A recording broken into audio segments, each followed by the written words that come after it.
La dépression, on en parle souvent, mais est-ce que c'est si fréquent que ça?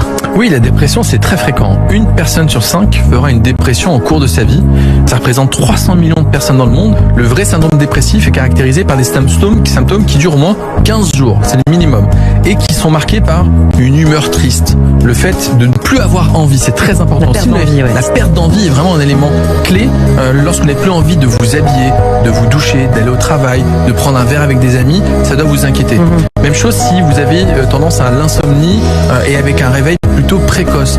Le fait de ne pas vouloir manger ou de trop manger, la perte de poids. Donc bref, lorsque vous pensez avoir des symptômes dépressifs, il faut consulter. Au moindre doute, on fait un bilan. Et si on pense justement souffrir éventuellement de dépression, on va voir qui? Un psychiatre direct? Pas forcément. Le premier relais, c'est votre médecin généraliste. Parce que lui, c'est celui qui vous connaît et qui pourra se rendre compte qu'il y a une rupture de votre état avec le moment où vous suivez d'habitude, où finalement vous allez bien. Et là, il dit non, effectivement. Là, chez lui, je le connais, il va pas bien. Exactement, ça ne va pas bien. Ensuite, vous pouvez évidemment voir des psychiatres. Les psychiatres, il y en a soit en ville ou à l'hôpital. Et ils exercent parfois dans ce qu'on appelle des CMP. Vous pouvez aussi aller voir tout simplement une psychologue. Certaines dépressions peuvent être prises en charge par une psychologue. Et puis, parfois, dans des cas un peu plus sévères, on doit être hospitalisé en milieu psychiatrique. Bien sûr. Encore une fois, ça ne veut pas dire qu'on est fou. Ça veut dire tout simplement qu'on a besoin d'une prise en charge.